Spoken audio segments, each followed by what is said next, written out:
when I got to high school, 14, 15, same for me. I was tall, so it's almost like I had friends in my grades, but I was like, I jumped over 3 grades and was automatically liked by the senior girls and at the senior table more than I was around the kids my age or younger. Now, see, just by everything, like, okay, listening to you, all right, you tell me about yourself. I can automatically understand why things happen to you. Okay, so like second grade, you know what I mean? Like, women taking a liking to you. Yeah, You was around your uncles and shit. yeah, You know what I'm saying? So they passed down that knowledge and you just took it on seamlessly whether you was trying to or not. right. You know what I'm saying? Even when you was talking about your grandpa, it's like, y'all could just look at each other and just know what needs to be done or y'all just have a laugh or something like that. I understand that dynamic because it's like, at the end of the day you're a dude. You know what I'm saying? And when you're missing something, you know what I mean? And then you're around somebody, just y'all click. You know what I'm saying? Just something is just like I understand this person. You know what I mean? Even though I still kind of think it's an animal thing, but I, That's what I meant to say too when I was looking for that word was primal.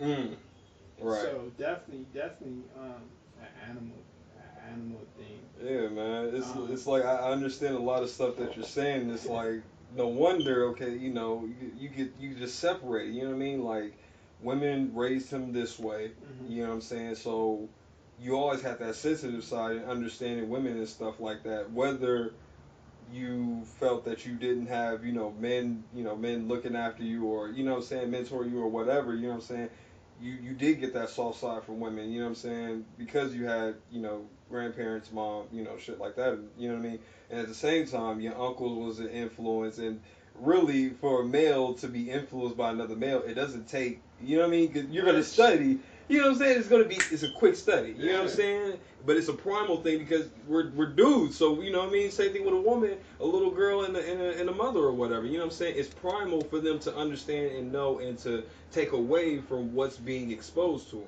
Yeah. You know what I'm saying? So That's why I actually, and it's funny you bring up the soft side because, like, I used to rebel against it because, honestly, growing up around kids, hmm saying being soft is of not course, it's something not. It's you want to not. be. Yeah, fuck that. Nah. Like, and then even my teacher, my my eighth grade teacher, Mr. Hutch, who was also my basketball coach, loved me to death and loved him. He nicknamed me Soft Touch. I could shoot right. really good, but he saw another side, I Yeah. think, that I didn't even really understand, hmm and I had a softer touch. Yeah. And to this day, that's why I think that the last 3 women I've really been with. I mean, one before I left Cleveland, the one that I went to Kent State with, white girl.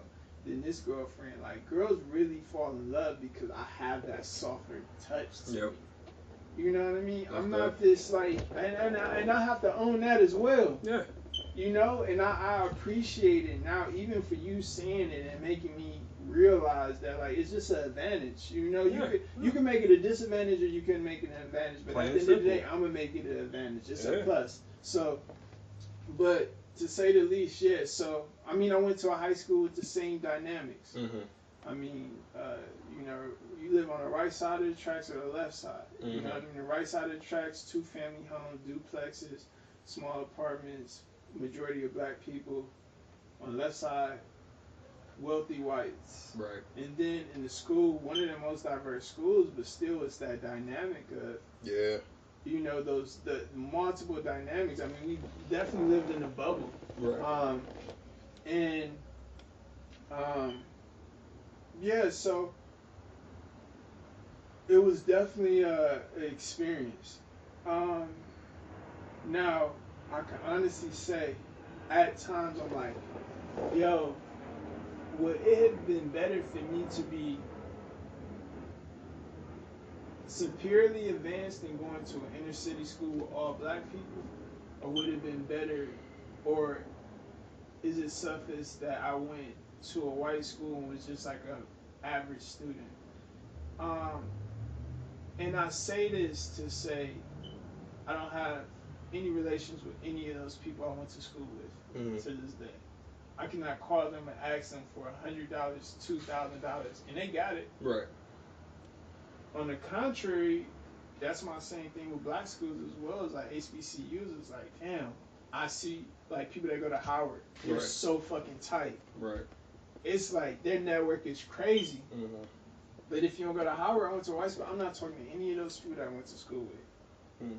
You know, so it's an interesting dynamic. I forgot what we was talking about, but yeah, my mentors. Yeah. So, you know, those was my mentors. You know, even to this day, I'm still looking for a mentor. It's crazy. I'm not even sorry. I'm not looking for No, one. I definitely know where you're coming from. But I feel you. I approached one who was working at Rock Nation, and he was kind of in the sense of like, yeah, we can get on the phone and talk, but it's like niggas is like mad bougie. Like, I don't want to say bougie. It's just like he don't understand. Like, he's 1 or 2 years older than me, so how does he feel like he could probably be a mentor, Right. or in that sense? But I would say that I would appreciate a mentor. Mm-hmm. I mean, look, my yoga teacher is a woman, black woman. Mm-hmm. So thankful because she's helping me with my practice. Mm-hmm. My therapist is a black woman. Still got the women coming. Man, still got women. Okay, go ahead. So it's just like, yo, you know what I mean? I feel you, man. I've had many mentors, and I could definitely say in terms of fun, you don't find a mentor. The mentor don't even find you guys find each other. Mm-hmm. You know what I'm saying? I don't even know if I still consider him a mentor today, but when I go back to the Bay, if he's not too busy with his drumming, then I'm back with him. You know what I'm saying? But his name is Kele Nitoto. He taught me how to play djembe, and this was okay. So I became conscious or whatever, and then my friend had went to Job Corps in San Francisco, and he hooked me up with Kele and shit, and I was automatically drawn to him. You know what I'm saying? It's like this is what I want culture. Like fuck California. I'm sick of this the hidden racism and just the bullshit. You know what I'm saying? I'm sick of the bullshit. Sick of these motherfuckers. I cannot wait until I'm going. I'm just not a fan of kids and listening to Mexicans all day. Yeah. All right, basically. But yeah, man. Like he exposed me to so much African shit. It's like, and even there's this guy that I work with at work. Like I told him yesterday, or I think it was yesterday. Like, yo, man, I'm gonna send you some music. Like, he knows music, he loves music and shit, but it's like you're not exposed to music. And then I asked him, because when I say I listen to everything, I'm all over the world. There's nothing I'm not listening to. Now I do have a distaste for fucking today's music, just anywhere for the most part, because it's it's popping, whatever. But man, when I met him, he opened my mind to everything. We had plenty of conversations. I don't really remember to say what I want to say, but he was drawn to me. For him to be a mentor, he was drawn to me. You know what I'm saying? And really, I could just tell you the dynamic of the relationship. It was really just me going around helping him out with things. You know what I'm saying? I wanted to learn drumming. I wanted to learn the culture that he's from Oakland. You know what I'm saying? And people from Africa came to Oakland. His dad he played with Hugh Masekela. If you ever heard of him?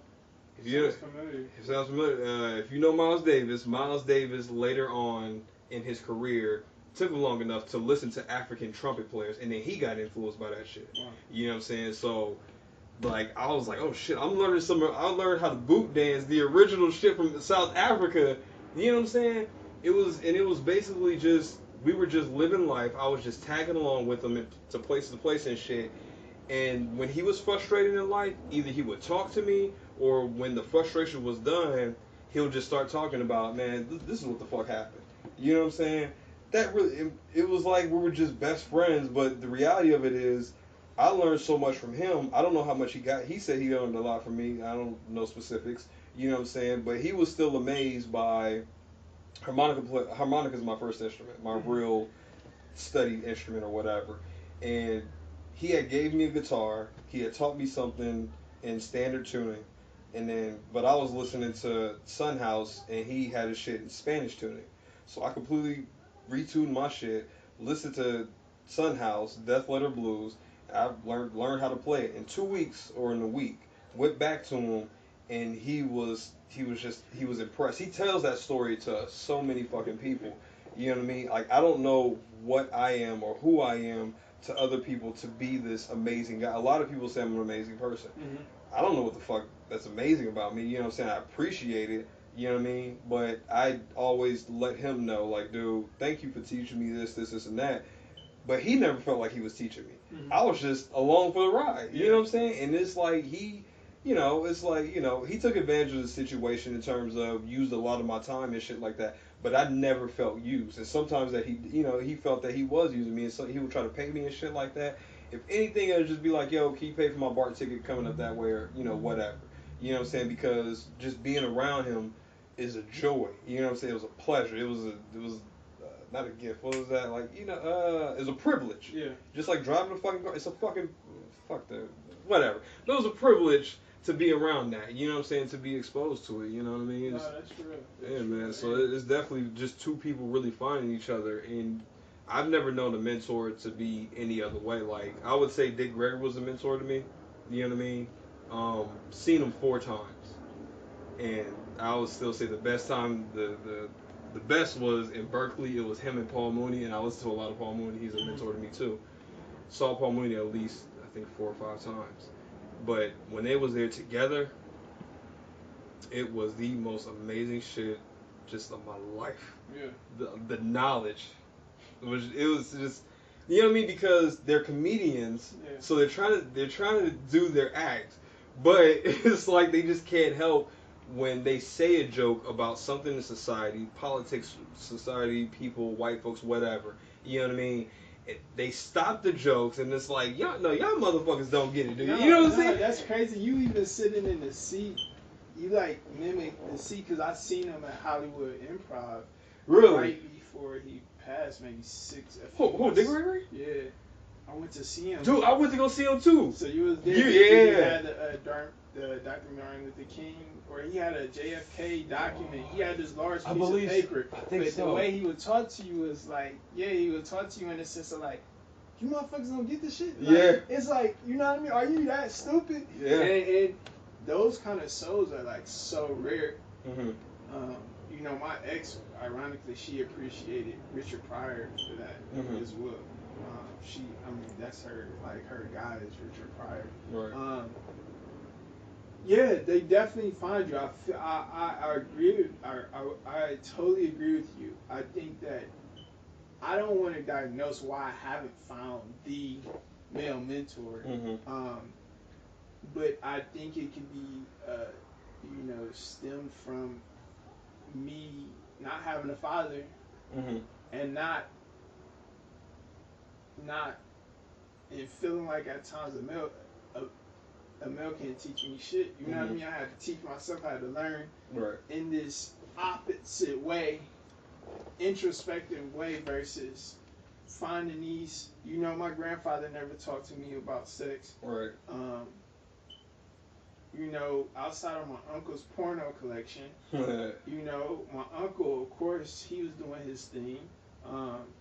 But yeah, it's just like I feel like those certain situations have kind of molded me in a sense of just being more resourceful myself. Oh, yeah, most So I definitely. think when people see me, they may be guarded against even approaching me in that matter because they're like, this brother may already have it. Right. I guess that may be my aura. Mm-hmm. Like, I beg to differ because I always, especially this conversation is so kindred and deep that I would appreciate this from more males, but at the end of the day, it's brothers as deep as you. You know what I mean? Are they so in tune? And it takes a certain level of introspect